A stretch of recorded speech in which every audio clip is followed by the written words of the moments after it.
বস্তুটো দেখিছেনে? এই বস্তুটো কি হয় বাৰু?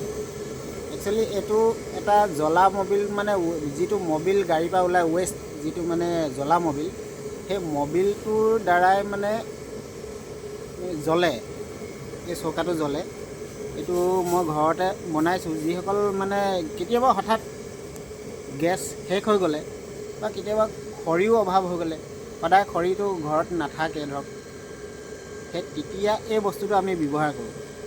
এইটো বহুত দিনতে ভিডিঅ'টো আপোনালোকক দেখাম বুলি মই পাহৰি গৈছোঁ। এইটো হৈছে এডপ্টাৰ। একচুৱেলি ইয়াত কাৰেণ্ট দৰকাৰ হয়, হয়তো নহ'লেও আপোনালোকে গাড়ী বেটেৰী এটা বা বাইকৰ বেটেৰী এটা ল'লেও হ'ব। ইয়াত এটা কণ্ট্ৰলাৰ অনলাইনত পায়, ইয়াত কণ্ট্ৰলাৰ এটা মই ফিটিং কৰি লৈছোঁ। ইয়াত এইটো কণ্ট্ৰলাৰ বুলি কয়। আৰু ইয়াত এখন ব্লুৱাৰ্ড ফেন লাগে, এইখনো অনলাইনত পাই যাব।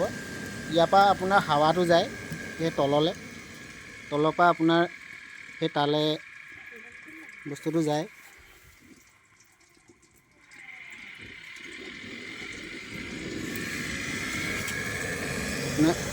ইয়াত অকণমান মবিল দি দিলেও হয়, নহ'লে আপোনালোকে টেংকি এটাও ফিটিং কৰি ল'ব পাৰে। এইডালেদি আপোনাৰ মবিলটো তাত গৈ পৰেগৈ। আমি এতিয়া চাহ বনাইছোঁ।